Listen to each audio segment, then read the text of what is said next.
I'm going to start, Oliver, by reading a passage about your book. And then I think we should start by getting into the central question, which is what makes a belief political? And what impact does the political nature of the belief have on how we come to believe it, whether we should believe it? Okay, I'm going to read a little bit from the introduction. This book is about the reasons that people have and could have for political beliefs, the evidence they might draw on, the psychological sources of their views, and the question of how we ought to form our political beliefs if we want to be rational. You've probably heard many people express their political beliefs. Maybe you've expressed some of your own. In particular, you've probably heard many people have political disagreements, disputes with each other, in words, over their political beliefs. Such disputes occur in debates, in dorm rooms, over the dinner table. They occur between competing candidates, between classmates, between comrades. Maybe you're the instigator of such disagreements. Or maybe you join unwillingly, pulled in by the emotional force of the conversation, or the certainty that someone else has said something incorrect or even evil.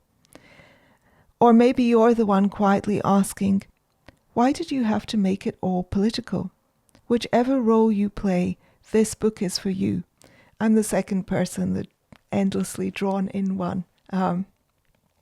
Social epistemology asks how we should form our beliefs and how we should evaluate the ones we have, given that we live in a world with other people. Should we trust other people? What should we do when they disagree with us? Political epistemology, the topic of this book, is much like social epistemology applied to politics, but it also includes a few extra dimensions.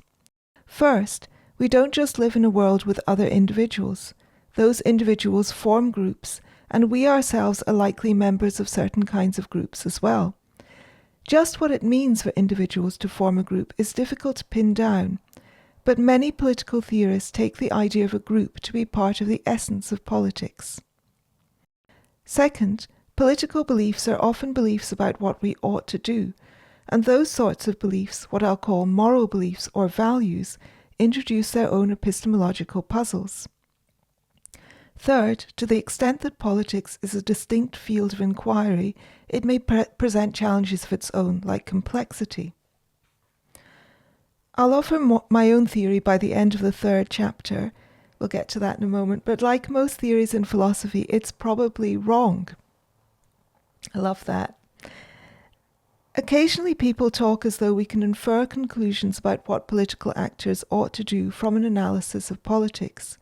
In particular, commentators who adhere to the slogan, "Politics is about power," will often say that this means that political actors ought to focus on accumulating and deploying political power, rather than thinking about what's right or wrong, or trying not to fall afoul of political norms. You said that you come up with your own theory about what it means for a belief to be political. Mm-hmm. So tell me, how do you see that? What makes something political?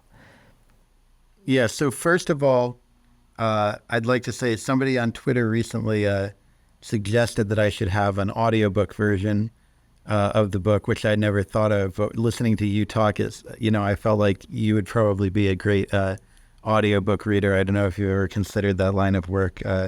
I'd love to. my words sounded much better in your voice than they do in my own head.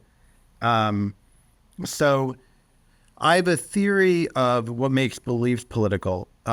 It's only half a theory because it relies on, it assumes we already know what it means for something to be political in general, or what politics is. So, or what political actions are.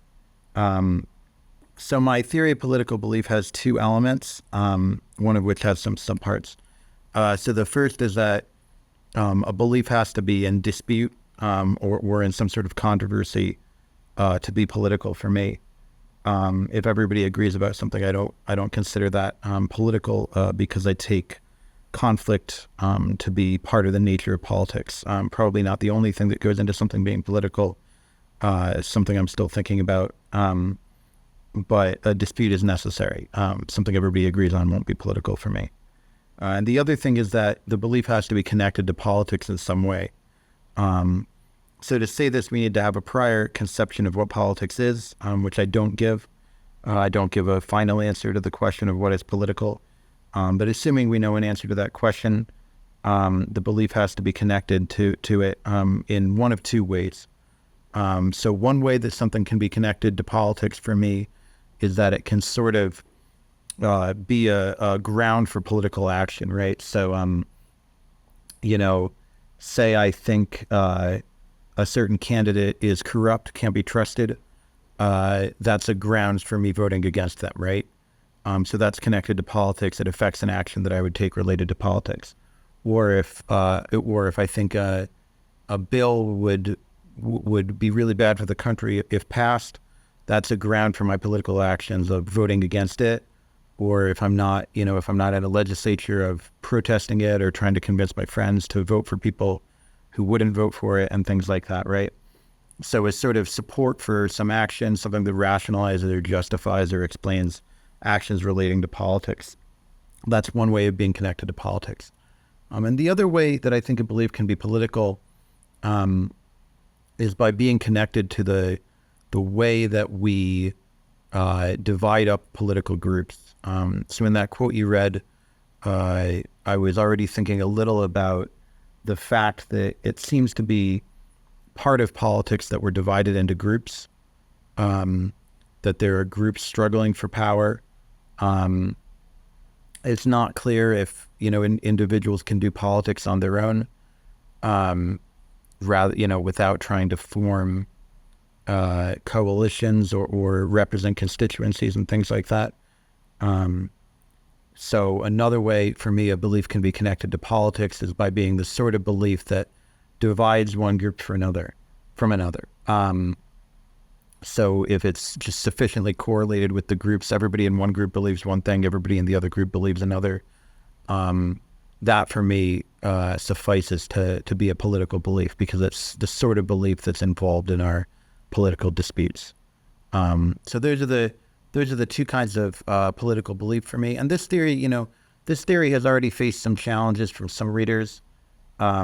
So it's actually the notion that a political belief has to be in controversy is, I think, what's received the most challenge. So some people say, imagine everybody thinks the bill should be passed and we haven't passed it yet. So, that is, to them, that might still be a political belief, because it's, involved in the business of politics in the right way.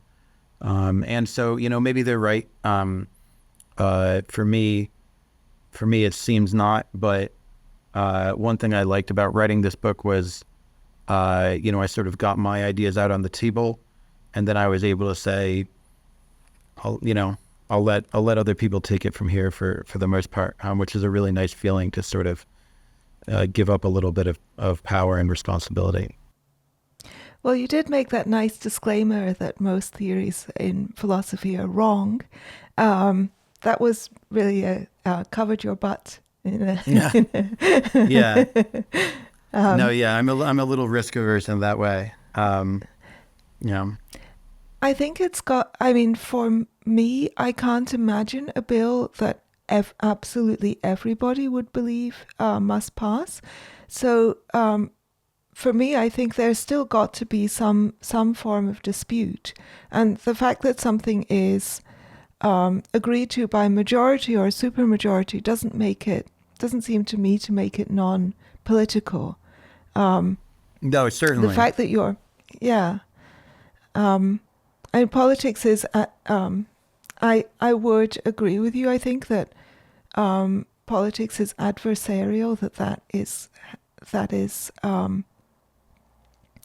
an intrinsic part of it, that it struggles between different interest groups. In fact, so as the book goes along, you give us the readers various pieces of homework to do. And I did, this was one of the homework questions I did. I did skip some of them. And I felt kind of guilty, actually, every time I skipped a question. I felt bad. I hadn't realized that I would have that effect on people. That's good to know. Maybe only on me, but you did ask us to write our own definitions of politics, and I said politics is about power struggles between groups representing different ideologies in order to obtain influence over some larger entity, e.g. the population, the state, etc. So I think it's, I think it's adversarial. It's also about voluntary allegiances, or usually voluntary allegiances, and about exercising power. So you're using your popularity to put you in a position where you can exercise power. And in that sense, maybe we could also use it more to talk about, you use the example of office politics or something. So it's about kind of, you're using your power to influence people and be able to change how things are done on some kind of macro level, larger than you, the individual, and your immediate concerns. Yeah, I actually like thinking about things like office politics or academic politics or the sort of quasi-politics of small groups of friends, because the conflicts are so much more raw there. And there's often no sort of set procedure for resolving them. So there might be, somebody might think this project is being done in the completely wrong way, but my boss has complete control over it. There's nothing I can do, and nobody is going to look into the details. So what do I have to do? I sort of have to like gossip about my boss or like discredit my boss in some way, so people make these decisions in these sorts of situations about how to undermine or how to lead to some political outcome, or some outcome writ large. And that's when non-political settings are at their most political, right? When people are sort of strategizing about how to influence situations of conflict. One thing, and I think you probably saw throughout the book, I'm struggling with this question of what makes political beliefs unique, or are they unique? Are there other classes of beliefs that are similar? I definitely think, a good book could be written in more generally about sort of the philosophy of conflict. What is a conflict? What do we need to think about when we're in a conflict scenario? What does it mean to resolve a conflict or to avoid a conflict? I really like thinking about those very small scenarios, but those are scenarios that people find themselves in every day, and have to try to deal with. So for me, they're really useful for thinking about how we form these beliefs and how we come up with these strategies. You said, and I think this might be relevant to the political stuff, that a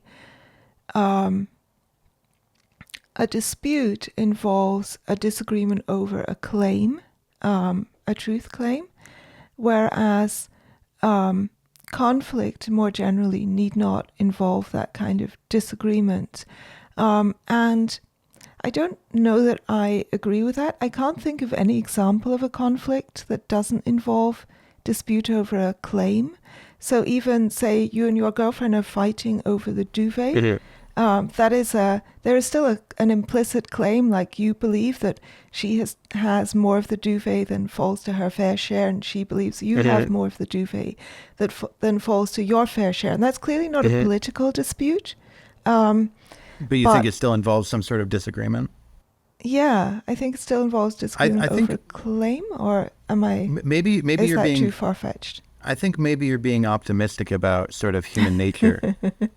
You might imagine that some people, the concept of fair share might not be as prominent in their thinking as it is in yours, right? So people... Well, it needn't be fair. Maybe you feel you deserve 95% of the duvet. But also, even that concept deserve, even that concept deserve might not enter into it, right? So I think within the questions of politics, this also enters. So you might be in a situation where you simply think, I want 95% of the duvet, and I'm going to strategize about how to bring that situation about, right? So I think, a better example for this wouldn't be once you have the girl, right? Once you have the girlfriend, you're probably trying to keep things fair and trying to not to heighten conflicts and not to be too acquisitive and too sort of bloodthirsty. But what about, say you don't have the girlfriend yet and you and another person are pursuing her, right? You might think that the question of whether, who would it be fair to get the girl, right? You might think that might not enter your mind, right? You might think, well, we both want her and we're both going to sort of engage in sort of strategies to try to achieve our goal, right? And not only do I not care if the outcome is fair, we also might not expect that she does. Her job is not to sort of like fairly, like a judge, to fairly dispense girlfriend justice in who she picks, right? Everybody's goal is to just sort of get what they want in that scenario, right? And so there are theories of politics,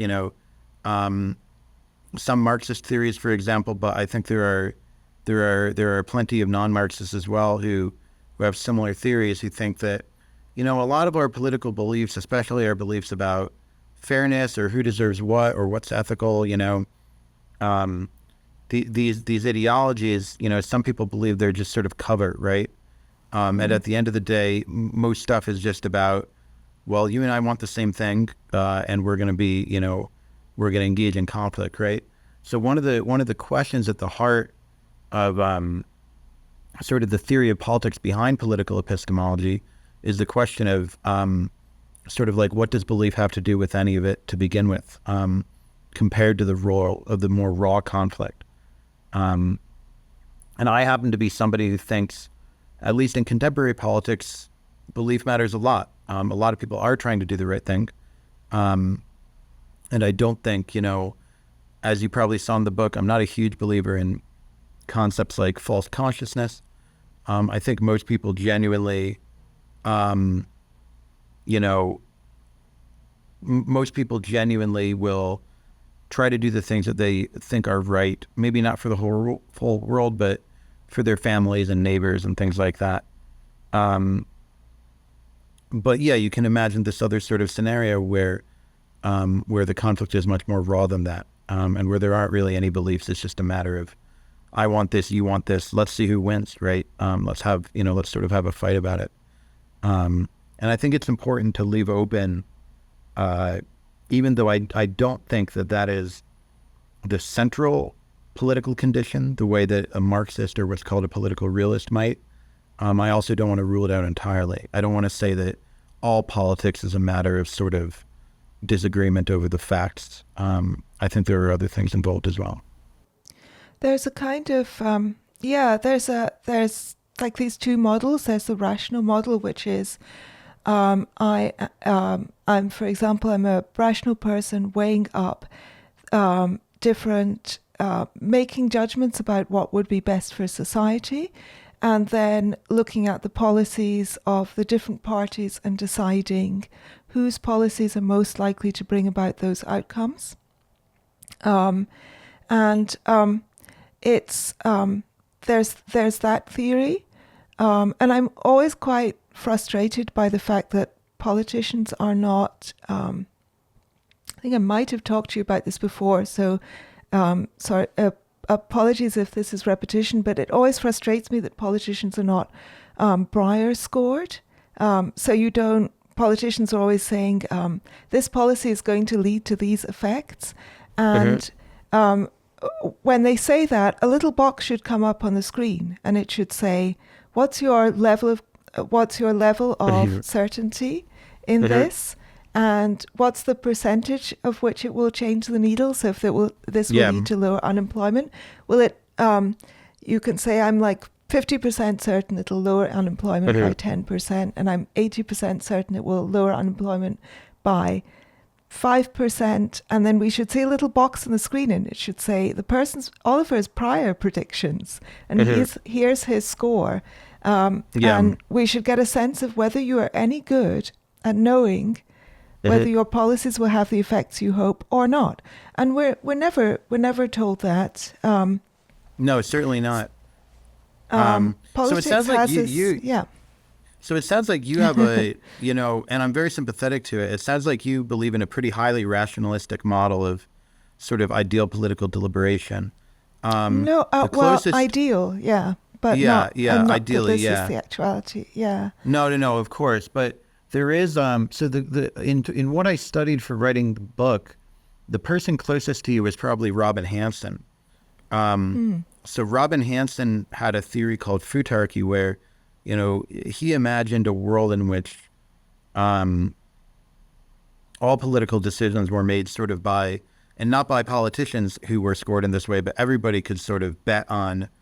So you could sort of bet little pundit prediction points on outcomes, and then you get, if you're right, you get more, and then if you're wrong, you have less. So the more correct predictions you've made, the more power you have to make future predictions and guide sort of the way policy goes, I think was his system.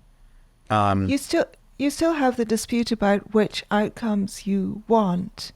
Of course, yeah. And there's no way, and that's a really interesting issue, because then we get into a quite philosophical issue about the difference between facts and values, right?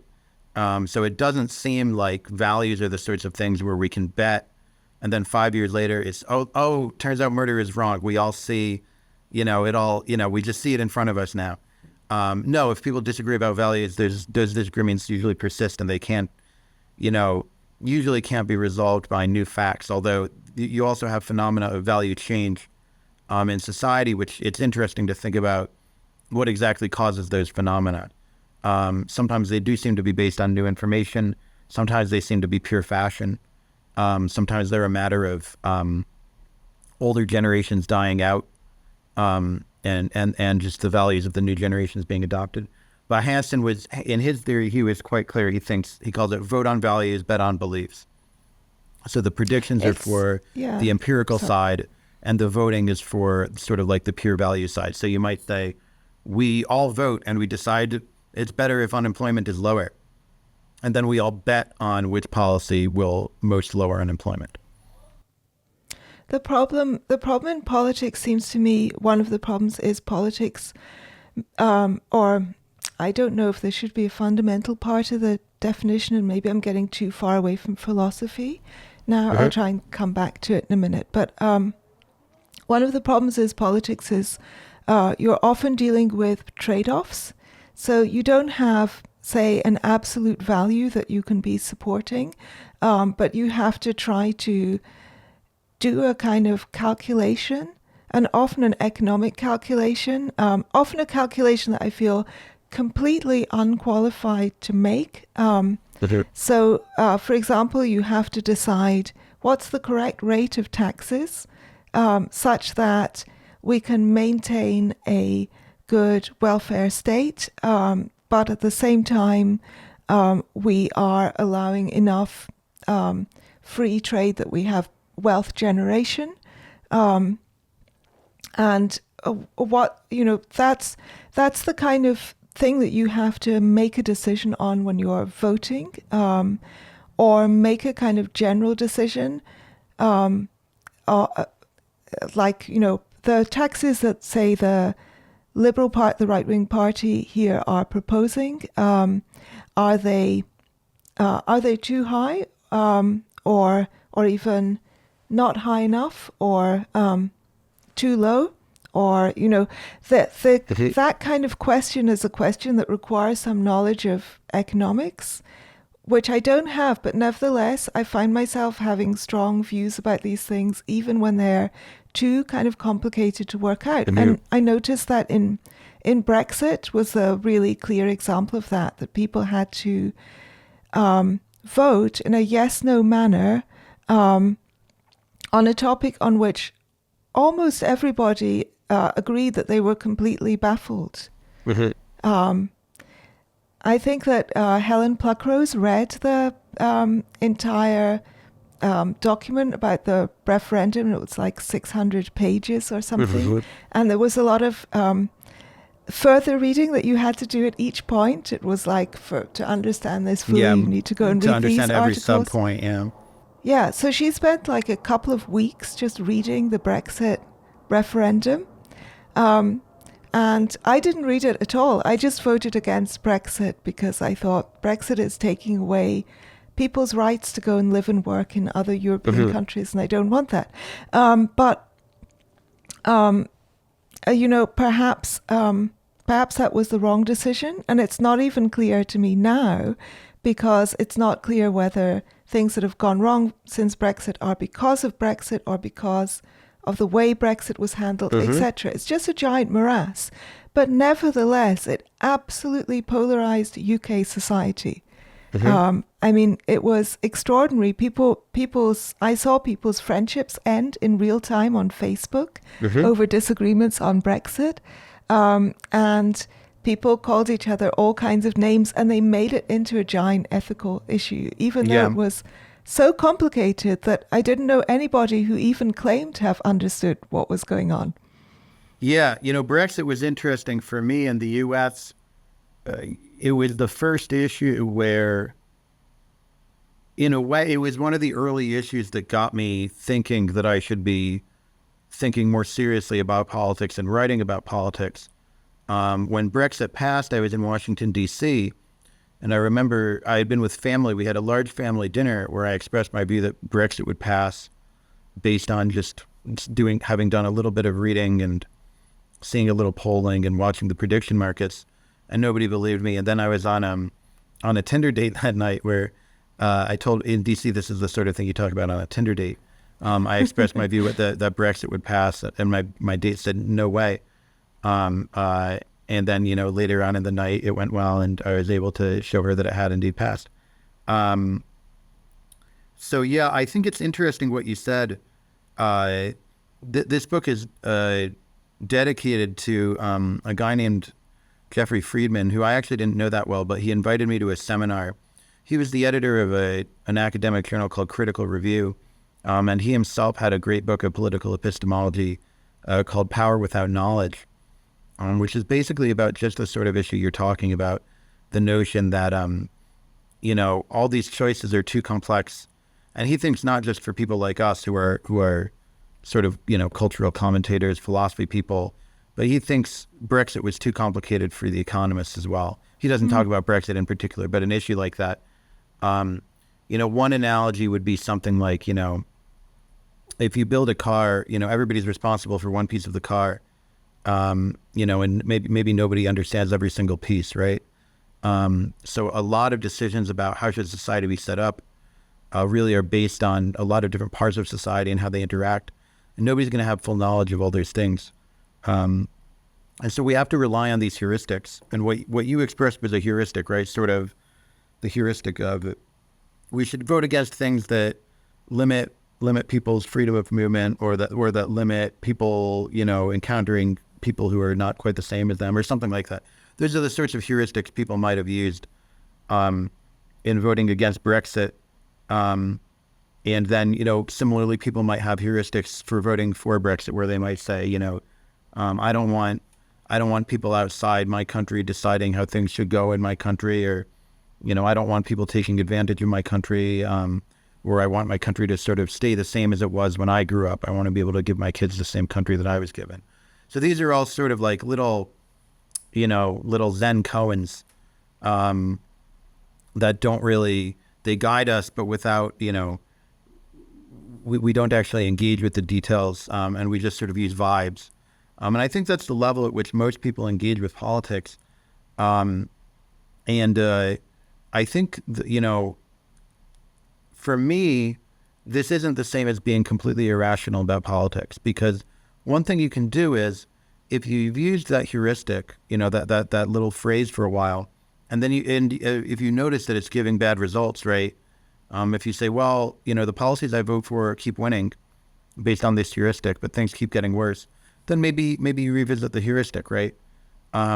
So these little ideas we have that help simplify complicated matters, they're not immune to revision, right? They're not completely immune to even replacement. And certainly, you and I both know a lot of people who, in lots of directions, over the past 10 years, have thrown away certain heuristics and adopted new ones, right?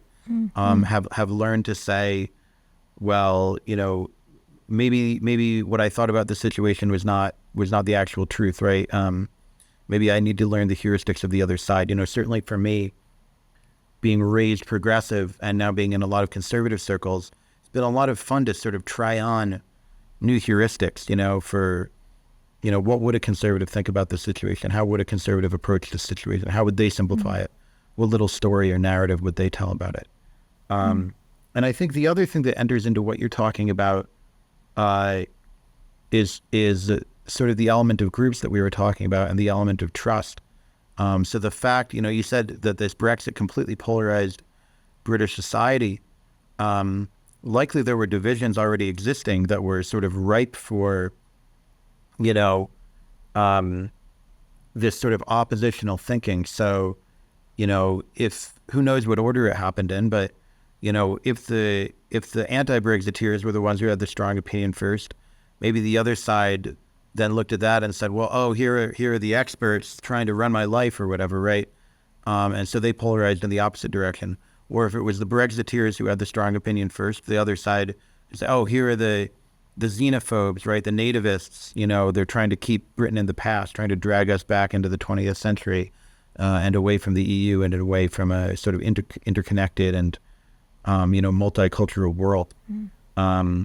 So often these heuristics, they interact with our view of which group am I a member of, what sorts of people do I trust, what sorts of people do I distrust. One thing that's funny in American politics is the notion that you should be more trusting is also accompanied with a lot of distrust, right? So the notion that you shouldn't make snap judgments about people based on, race or gender or creed or religion in the U.S. is often accompanied by, don't trust all those racist conservatives because they're the ones who don't follow, in the progressive mindset, they're the ones who don't follow that idea. So, yeah, I think, Brexit was likely something that just sort of cut at these sort of sociological divisions, and people sort of knew what side they were on, and it was less about maybe less about people's expectations of what would happen and more about, well, what sort of person do I want to win?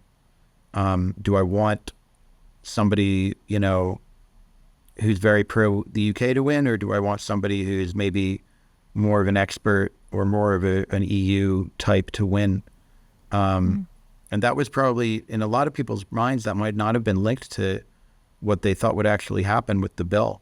One thing I've thought about a lot when I talk about political beliefs, a lot of people assume I'm talking about political issues, right? Like, are you pro or anti-abortion? Are you pro or anti-immigration? But again, one thing that you and I both share, we've both been doing cultural writing for a long time. We've both been on Twitter for a long time. A lot of political discourse doesn't happen around issues per se, but around these sort of flashpoint events, the murder of George Floyd, the pandemic, and what caused the pandemic and what steps should be taken. And these sorts of events are often, sometimes there's not even a policy associated with them. Everybody's just arguing because, they want their version of what happened to be true. And so there's sort of these staging grounds. And I'm really interested in these staging grounds. How does some event become part of the political conflict? Something like an alleged hate crime or something like that. And then there's a question of whether it actually happened, because there's, a lot of hate crime hoaxes, at least in the United States now. And then this is taken to mean, well, our side is more trustworthy than your side, or our side is stronger than your side, or your side makes things up, or these types of events always happen, or these types of events never happen, or something like that, Um, and so, yeah, I think a lot of these political battles, the heuristics have a lot more to do with what groups we're a member of, who we can be trusting, which side we want to win out. And it may be that, passing Brexit, even if it went badly, maybe that could be good for the Brexiteers in the UK, because maybe it could signal their strength as a political party. Maybe they could gain more followers, or push the needle even further, right? Move the Overton window. And, it's not clear. I think I retweeted some research recently. It's not always clear that people actually evaluate, whether policies work when they decide who to vote for.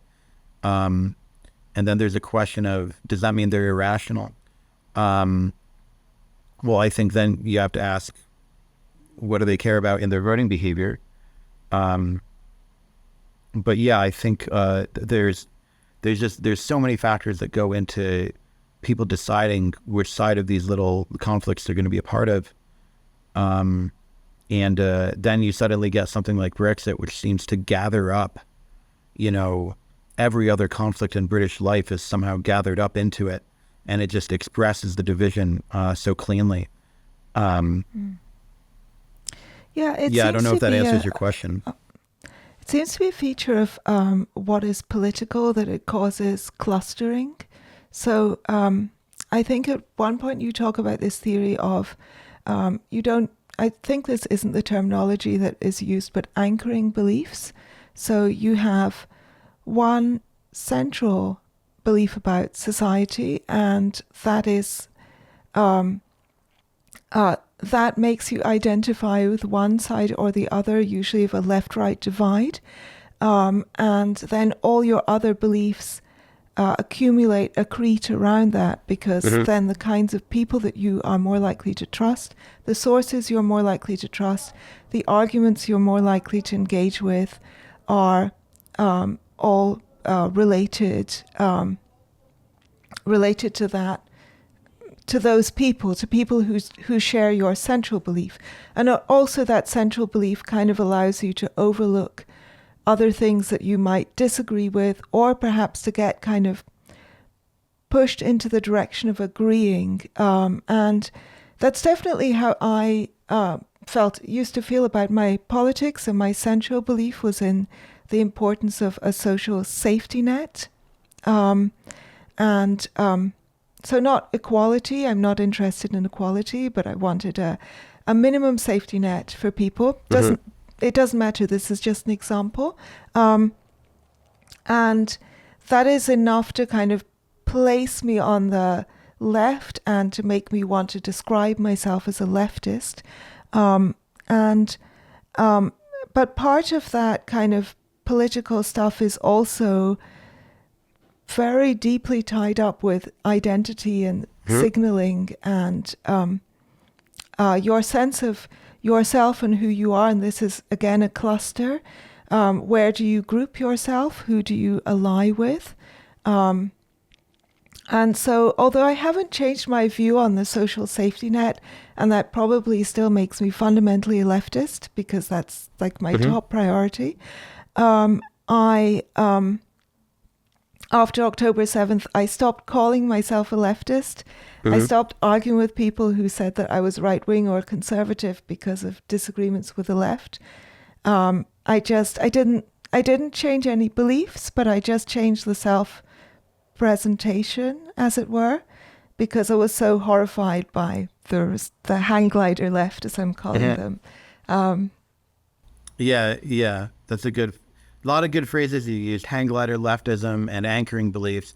I think there's two models of how an anchoring belief might work. Some people think that you would have an anchoring belief that's like a principle, and it's sort of like, I deduce all my views from this principle,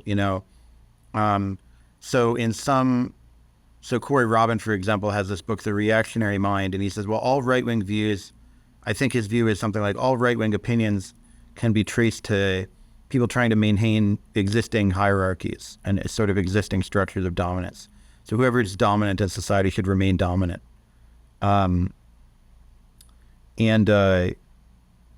So naturally, I don't think, not only do I not think that that's a good summary of right-wing views, I also don't think, I don't think that there's any like really good summary of right-wing or left-wing views, because as sort of part of what I took you to be expressing was, it's almost a kind of historical accident that what you call leftism, a belief in a social safety net, is also correlated with this view on a very specific conflict in the Middle East, and what should be done about that conflict and whose side we should take in that conflict and to what extent. So the one idea is that maybe there are principles that guide everybody's political beliefs. I think that's unlikely. What I think is much closer to what you express, which is that people have views on a limited number of political issues that they feel very strongly. Then they enter a group based on those views and sort of adopt, the other views of people around them. And that's the way the coalitions form, that people start out with only a couple strongly held beliefs. And they end up with a lot. Now, this might be helped along by thinking, well, of course, I'm so sure about these couple political beliefs. I know anybody who agrees with, anybody who disagrees with me about them, they must be bad people. And the people who agree with me about them, they're probably good people. And so I'll just follow the good people on the other issues because now I trust them, right? So people likely have sort of, maybe not quite conscious, but people likely have thought processes that are a bit like that. I think it's also, it's also unlikely that those thought processes are sort of the right way around. I do think it's important for people to keep the sort of histories of their political beliefs in their head. Often people who come to rethink their political allegiances and their political beliefs, they have a moment of, well, when did I start believing this to begin with? Why did I start saying this? Where did this belief actually come from? What evidence was it based on? One thing I've realized as I was revisiting my political beliefs in my early 30s or late 20s is that during college, I was engaging in a lot of what's called motivated reasoning, where I was basically sort of always looking for talking points. So if there was a right-wing argument against when I was a moderate leftist of some sort in the American context, so it's sort of Bernie Sanders, Elizabeth Warren type. I didn't want a proletarian revolution or anything, but I would, we usually like the more lefty Democratic candidates in say a presidential primary.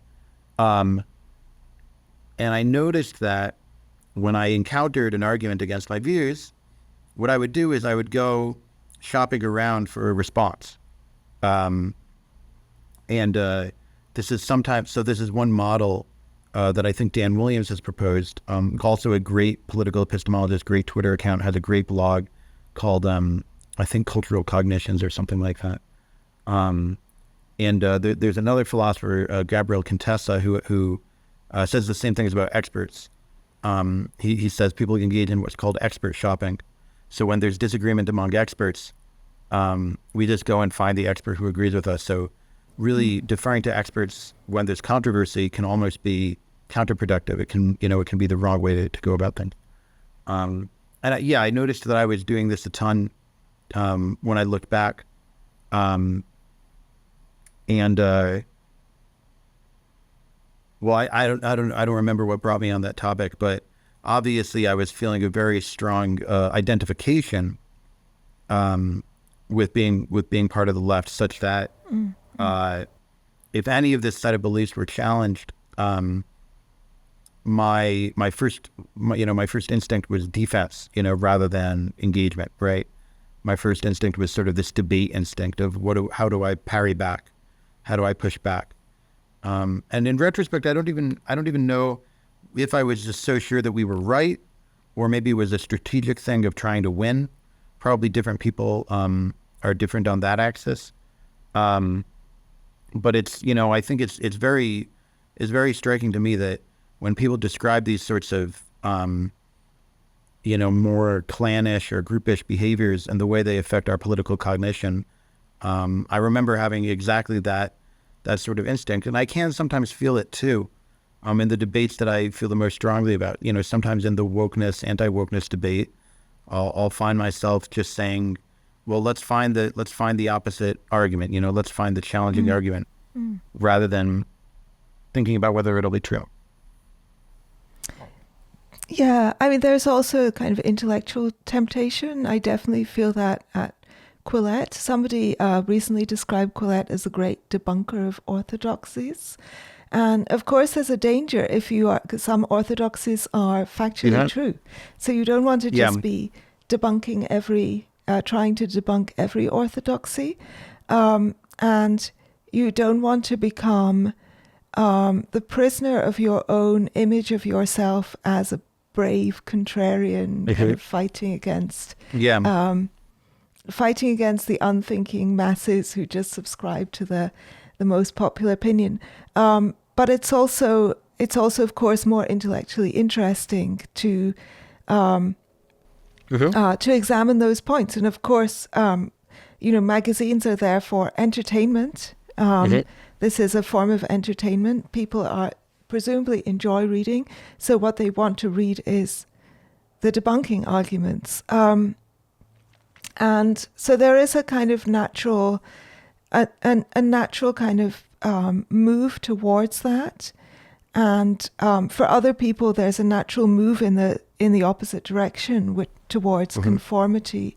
How much? So in Babylon 5, which is a show I think you've also watched, a sci-fi show from the 90s, which my personal friends know that I'm unhealthily obsessed with. That and chess, my two unhealthy obsessions. On Babylon 5, there's a scene where the race called the Drazi have this ritual I think it's 5 years, where they pick colored scarves out of a hat at random, and then those who pick the purple scarves are at war with those who pick the green scarves. And that seems like, to some people might think of that as an analogy for politics, that there is something random about the way in which our initial opinions are formed, and then we stick to those opinions very firmly. Or alternatively, we have a conversion. And I know a lot of people who claim to have, for example, left the left. This is particularly in the left to right direction. I think the right are better at ambulance chasing than the left, so they tend to gather in more refugees. Yeah, at least in this point in history. And converts are the most fervent, and they have this complete amnesia as to what they believed before. Or if anything, the fact that they believed it before is stronger evidence debunking it for them, which is completely irrational way of seeing it. Very strange, yeah. But how much do you think is random, i.e. the people we fall in with in early life and the things we're reading, and how much credence do you give to views like Jonathan Haidt's view of moral foundations theory, that it's largely politics is downstream of, political allegiance is a downstream of personality types? Yeah, so I think a lot of it is random. I think a lot of it has to do with what settings we're in, what influences we have, and what influences we react in favor of, and what influences we react against. Like a lot of anti-woke people, I'm just a huge contrarian, and if you put me in a room full of anti-woke people, I'm going to find some way to annoy them as well. So, for example, I was at the, Heterodox, we were asking about Jonathan Haidt, of course, Heterodox Academy. So I was at the Heterodox Academy event in Chicago, I guess 2 weeks ago now. It feels like longer. I've been traveling a lot. And one of the first events I went to was about echo chambers versus what they called idea labs. It was run by people I respect, run by friends of mine. And they were talking about, so they had an interesting frame. They said, first we'll talk about what would you do if you wanted to set up an echo chamber?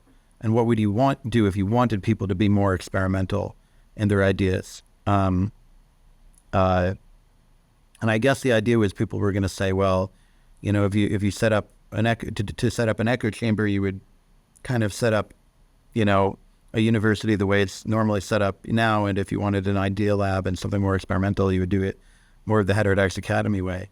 But I was feeling very I don't like self-congratulatory, sort of like patting ourselves on the back.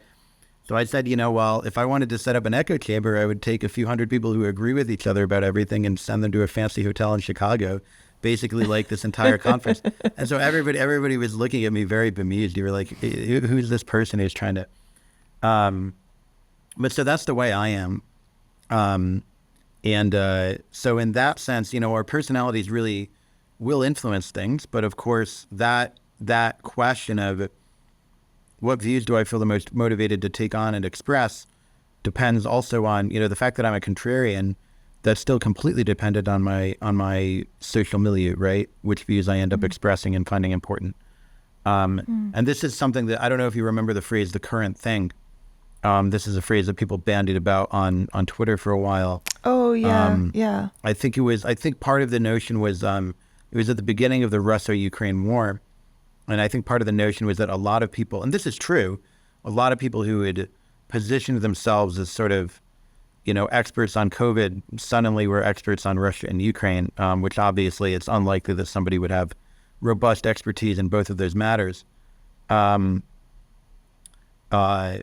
one thing that was pointed out, which I think is obviously completely correct, is that, just opposing, as you said, opposing the new orthodoxy on everything is just as reactive and just as thoughtless as agreeing with the new orthodoxy on everything.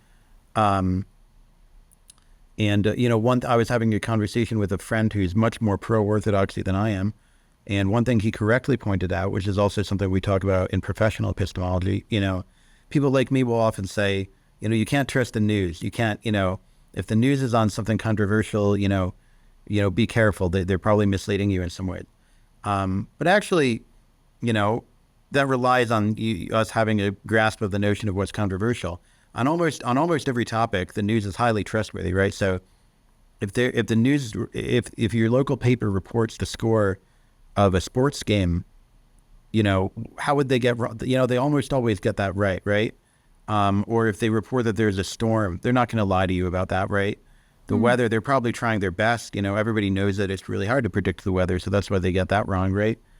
So on most issues, we suspect people are probably trying their best. And maybe on political issues, trying your best just works a little differently because we have these oddities of political cognition.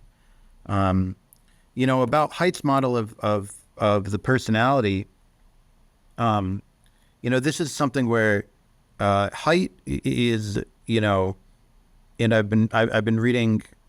I had meant to write a review of his book, The Anxious Generation, for Quillette, but there's just so much commentary on it, and digesting all the commentary was taking me forever.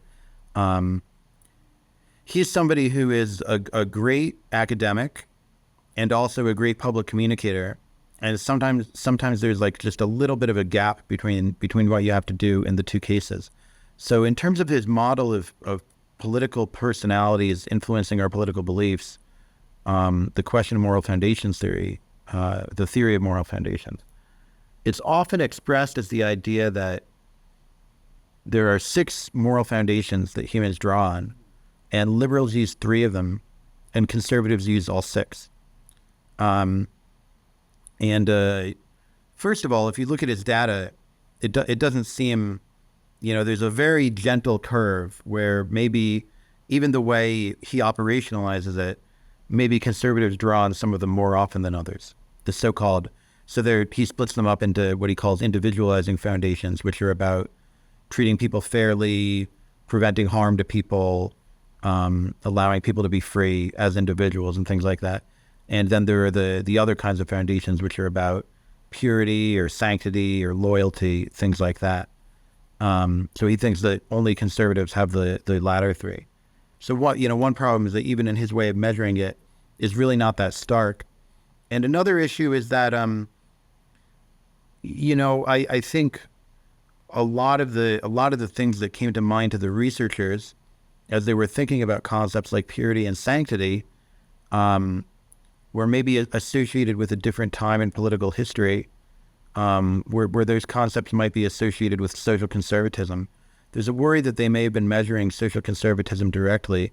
Certainly a lot of people, when they think about, what would be an American progressive's reaction to a MAGA hat, the MAGA hats, the red hats that say make America great again. Certainly, you can imagine a progressive being like, oh, get that away from me. I don't want to touch that, And we had this thing with the OK. Do you remember the OK symbol where suddenly it was decided? Yes. It was suddenly decided that this was a symbol of white supremacy. And that was extraordinary. It was very extraordinary. I mean, to me, it was very confusing that people think that language and communication could work like that. It's not my vision of how language and communication work. But, among other things, it seemed like a reaction that was very based on, we don't want anything we do, any of our movements, any of our symbols, to be associated with anything icky, And so the notion, it was sort of like an abstraction of the notion of ickiness, right? Where, somebody we really don't like was photographed making this sign, and now now the sign is sort of like infected, And I think you also saw this in the progressive approach to ideas, that there was this notion of, well, if somebody says something horribly racist, it'll be contagious and people will just start believing it, right? Without ever thinking that like maybe people can be trusted a little bit to not suddenly become horribly racist just because one person said something that was horribly racist. So all this to say that I think there are plenty of versions of purity, sanctity, loyalty, and the non-individual foundations that match up with social progressivism as it's sort of instantiated in contemporary American politics. The people, the only people who, to my mind, really lack those sorts of foundations. You might have some kind of really extreme libertarians or libertines. Someone like I don't know if you know Ella on Twitter, who's always posting her. Isla. Isla. Sorry, I never know how to pronounce her name. So she's somebody who strikes me as maybe doesn't have a felt sense of impurification. She's sort of missing that sense. And it's an open question whether that's good or bad, right? Ethical theorists will debate whether disgust is actually a good basis for morality. Some would say, no, that's just sort of a misfiring of an evolutionary reaction. Other people might say, well, that's that reaction has some sort of ethical content to it. That's a judgment just like any other.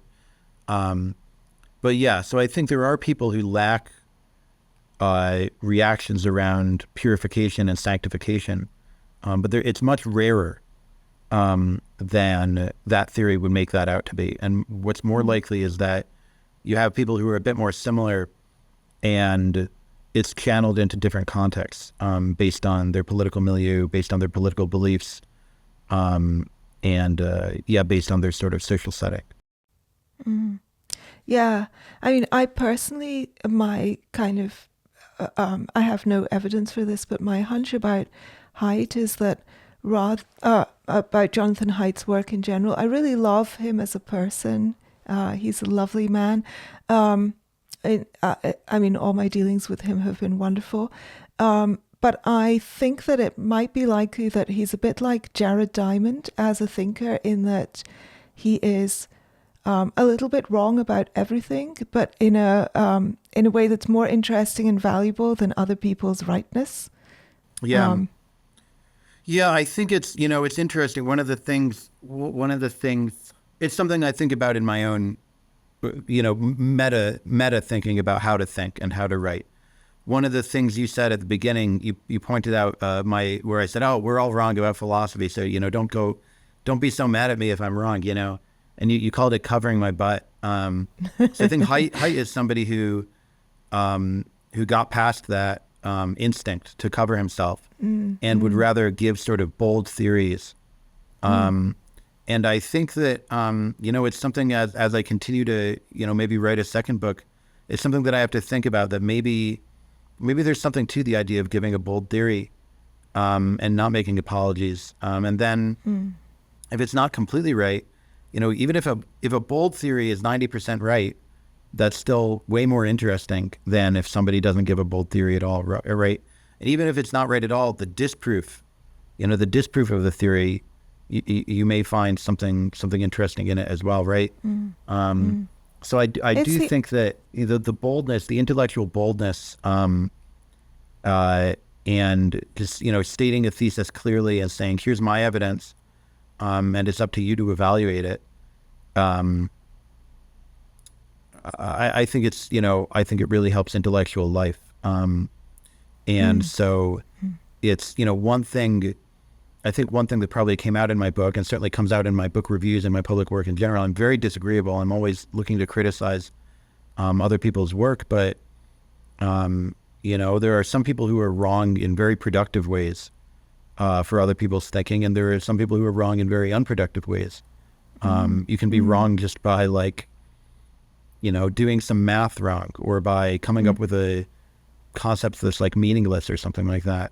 Or by just being doctrinaire in some way, or by saying something everybody else is already saying. But if you're wrong by proposing a novel theory that expresses an instinct that a lot of people probably have, that can be incredibly generative.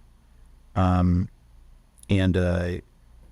think actually, one theme of my book, when it came to topics like democracy and experts and stuff like that, is that epistemologically, what seems individualistic, what we might associate with individualism, things like, I'm going to be contrary, I'm going to come up with a bold theory, I want to think something that nobody else has thought before, I want to have my own ideas, things like that. In the epistemological sense, that can actually be more pro-social.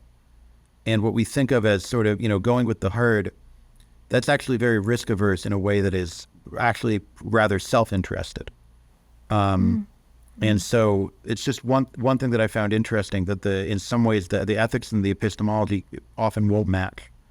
And that taking sort of risks in what we say and what we believe is often the way to help others, even if it can, is not entirely rational when it comes to our own cognition.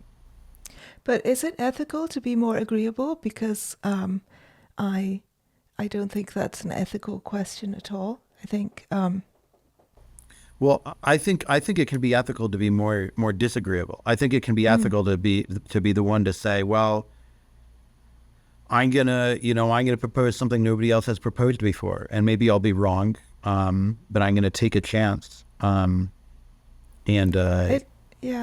It also, it feels as though, to me, I put a lot of trust in people who have ideas that aren't as firmly clustered, and maybe this is irrational too, but so I'm going to do some patting ourselves on the back here, for the kind that you most hate.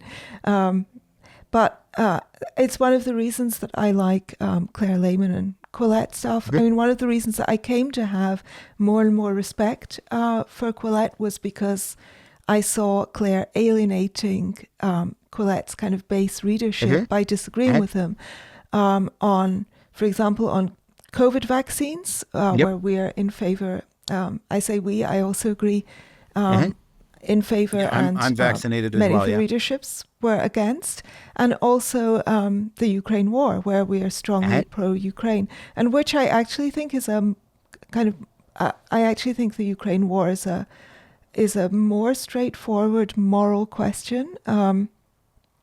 But let's not get into that. But I, in itself, even if I had disagreed on those issues, and there were other things I disagreed on, I found that a kind of sign of probity. Like I'm not, there's a lack of audience capture if you are, if you look as though you're taking issues on a case-by-case basis. That feels to me like a really strong sign of trustworthiness.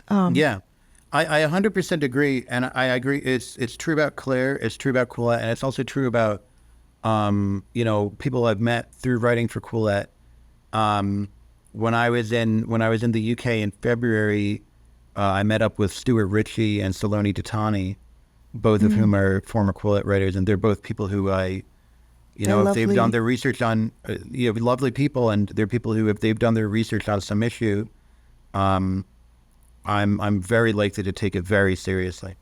Yeah, And I think me too. what you said is exactly correct. That having views that are not easily classifiable is often a sign of probity, and the sort of, we're always trying to do this thing where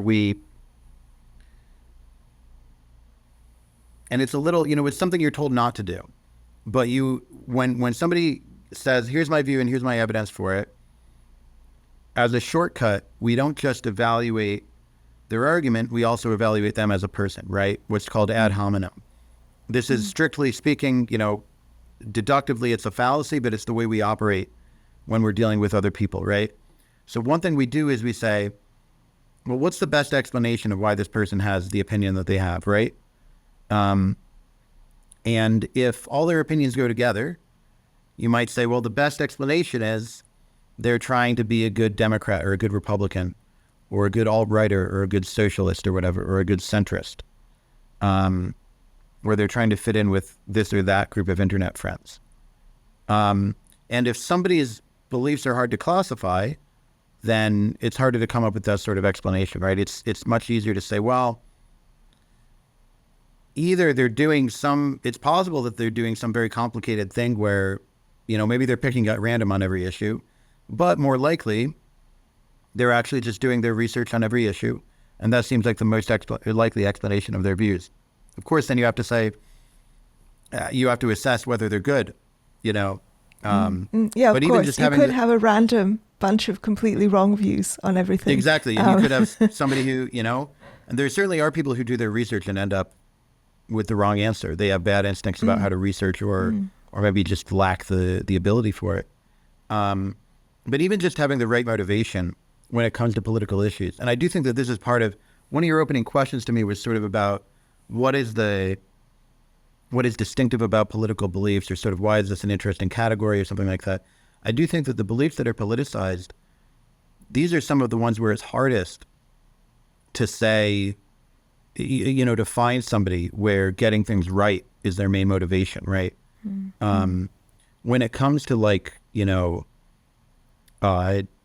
solid state physics, either the people researching solid state physics, all the physicists, you generally think that they're probably trying to figure it out, right? That's sort of like what that's why they're there, Yeah. right?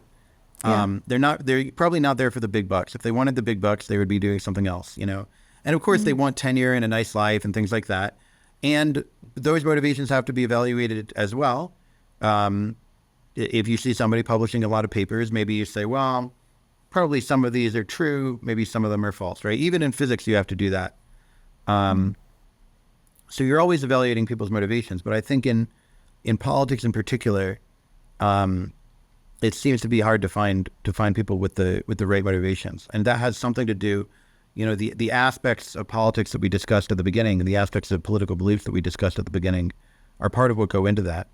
The motivations of trying to win in what you're getting done, and trying to maintain your standing within your group, and maintain your own sort of evaluation of yourself as a good person, which is, for a lot of people, I'm a good person means I'm a member of the group that I'm a member of. Like, we are the good people and they are the bad people. And so that's part of the difficulty. But of course, there are other parts of life where you have similar difficulties for different reasons, right? So for example, I think it can be very hard to figure out what effect a certain medication will have on you, right? Because of the same sort of interplay of, it's a very complex topic, it's hard to research, and there's also a lot of motivation and interest in the way some research is conducted, in that the drug companies themselves will be doing some of the research, right? Not an expert on any of that. Maybe I'm wrong, but just assume I'm right for the purpose of this conversation, right? That's actually a lot like the political situation where you have a combination of complexity and bad motivations that make it really hard to figure out who to trust. And I do think that, what you said is definitely the first step. The first step in figuring out who to trust is, figuring out who really cares about being trustworthy, right? Who's actually trying to figure out the truth. I think one of the things is that people dislike politics. People talk a lot about polarization and the problems with polarization. And it's true that in politics, you have to get a minimum amount of buy-in from everybody. You don't want to have a civil war, right? Armed uprising. People have to at least agree that even if they disagree with your policies, they believe in the legitimacy of your right to pass those bills, etc. But also there's disagreement is good, right? I mean, disagreement is, I'm a Popperian on this. Disagreement is how we come at truth, through kind of clashing ideas. I agree with you that I'm skeptical about the marketplace of ideas, that certain ideas just circulate as... I'm fonder of Darwin's, it's a Freudian slip, Dawkins' idea of of memes. Certain ideas are memes and they are good at replicating. Yeah. And that is completely amoral. It doesn't mean that they're necessarily correct or ethical. They're just ideas that are good at reproducing themselves in people's minds.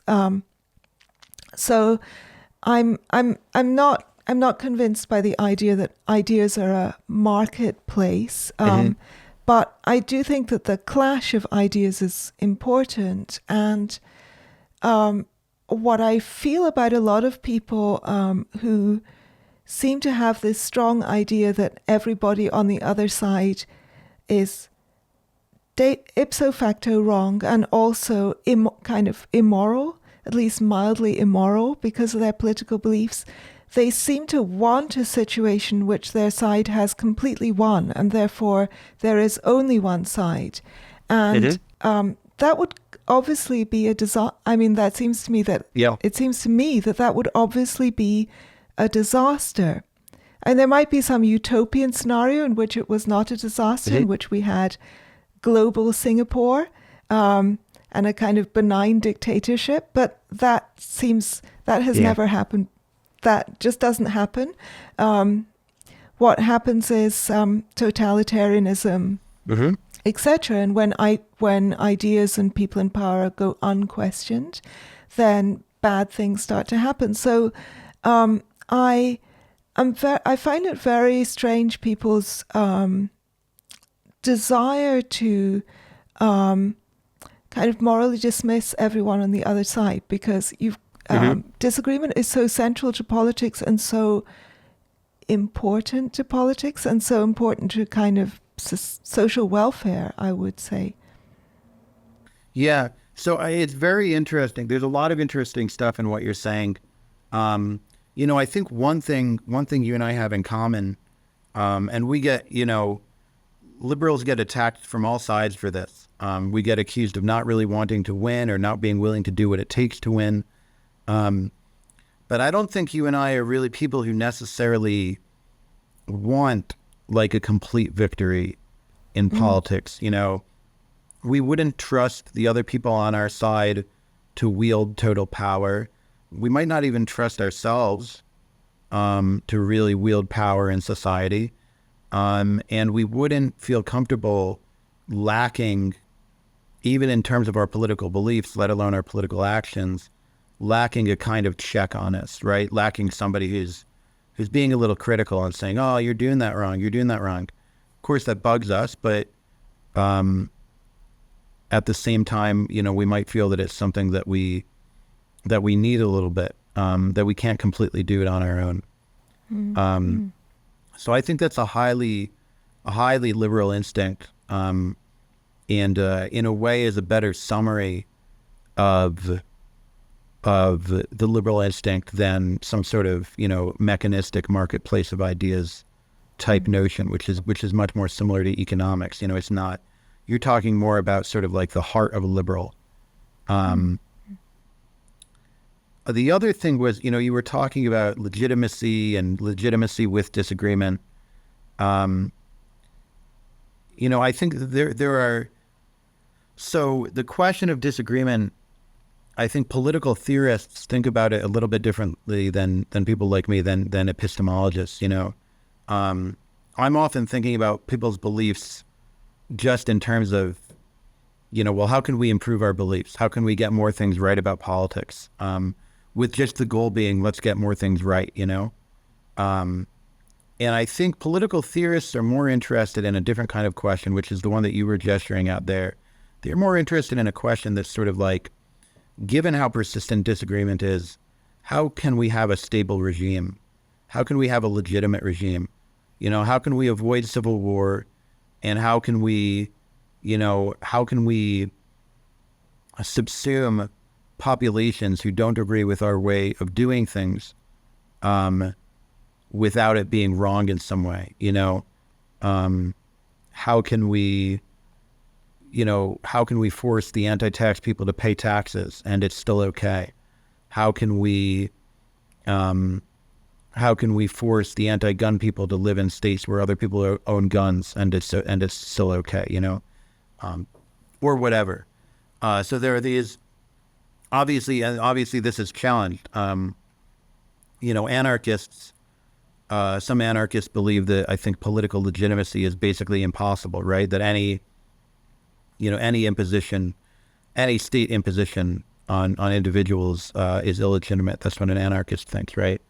But anyway, so there's this whole tradition of thinking about disagreement less in epistemological terms, the way I do in the book, and more in terms of, what rights do people have and what effects will disagreement have in a political regime? Will it destabilize the regime? Will it make it illegitimate and things like that? John Rawls was a lot of Rawls's work is about this very issue. So there's a lot of, one thing obviously after finishing the book that I was thinking about was maybe I should delve more deeply into some of these issues. I could sort of write a whole book about most of the chapters could become a whole book if I really wanted to expand on them, and make them a little less dense, a little easier to read, and sort of go into all the nooks and crannies. But another thing to do would just be to sort of go past the epistemology and say, okay, let's think more about what do we do in a society where a lot of people disagree. Will we ever solve the issue of political disagreement? And if not, what's the politically right thing to do about that? So there's a lot of, there's a lot of, and it's sort of like what we talked about at the beginning where, in a way, all questions about, you can find a way into any question about politics by starting with political disagreement. It's basically all there in that topic. I think we could go on talking for a long time, and I think, unfortunately, though, I have to keep the podcast within a certain length, and I'd like to end, I think, by reading a little bit from the conclusion of your book, which I hope is not too much of a spoiler. What should you take away from this book? What should you do? There are some lessons that we've seen repeated throughout this book. One is that people's motivations for developing their political beliefs are often rather obscure. It's often inappropriate to question such motives within a political dispute, rather than responding to the content of someone's speech. But in this meta-context, I think the politically involved reader should ask themselves just what they get out of it. And don't fall back on slogans like, it's good to be aware of what's going on. Why is it good? Things are going on everywhere, some of them political, some not. Why is it good to be aware of the political things? A related lesson is that engaging with politics and even with political information does not necessarily make one more knowledgeable in every important sense. We saw that political information may be associated with high partisanship and with ideological capture. Very well-informed readers should ask themselves whether their sustained engagement with politics is best described as an upwards epistemic trend, where they continue learning new things and improving their understanding of political reality, or a kind of spiral where they end up more and more certain of the sorts of political beliefs they started out with. The most important lesson, I think, is of the value of independent thought.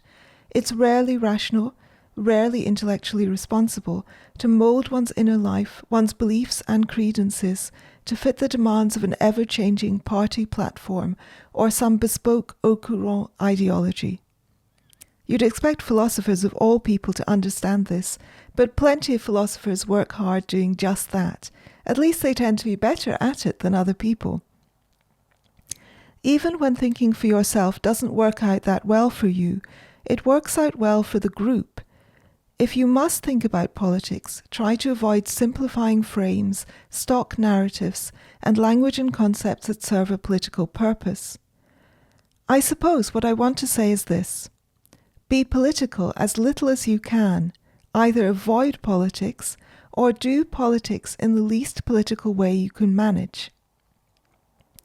I went back to graduate school in philosophy in large part to study political epistemology. Back when I did, I agreed with many of the people we've encountered in this book that we were in a unique epistemic crisis in American politics, one of bubbles and echo chambers and conspiracy theories and fake news, and the competition between various media talking heads who couldn't evaluate evidence if their lives depended on it. But now I'm not so sure. First, I'm not so sure things now are so different from what they've always been. Technology changes, but people, I think, stay the same.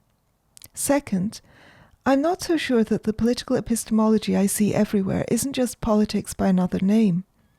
Accusing others of being enthralled to ideologies and biases and so forth is a political strategy like any other. Third, I'm not so sure that individual irrationality is what matters. I still get incensed when I see someone making some bonkers claim about politics, especially one that I know they take for granted because of their social milieu, as anyone who's read my book reviews knows. But sometimes I think that I'm looking at the wrong thing, and that what matters is how it all comes together on the societal level. And if I'm being honest, on the societal level, I'm no longer sure that the problem of political epistemology is the biggest political problem that we have. I wish I could figure out what is. So you end by kind of completely declaring your entire book to be superfluous and irrelevant. Yeah. Telling people not to think about this topic. It's a little bit of a joke because when I say I wish I could figure out what is, obviously to do that you need to form political beliefs, which is the topic of the book, right? So it's like a little bit of a joke at the end, but it's also a bit serious, right? There's when I go to DC, for example, which I often do, there's plenty of people who are doing research on political issues and trying to solve political problems. People even working across the aisle, people being bipartisan.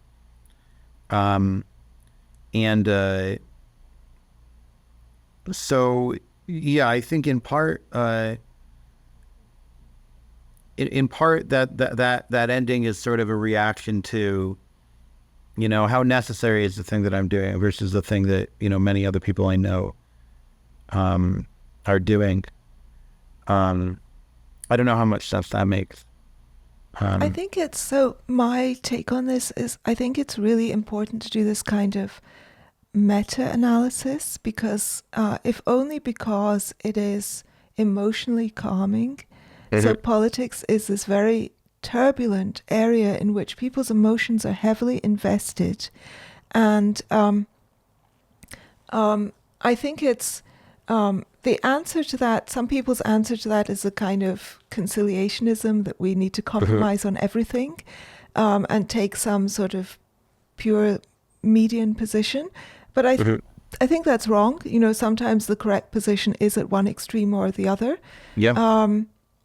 But I do think that it's really helpful, this kind of examination of how and why we believe the things that we believe, that takes some of the heat off the disputes.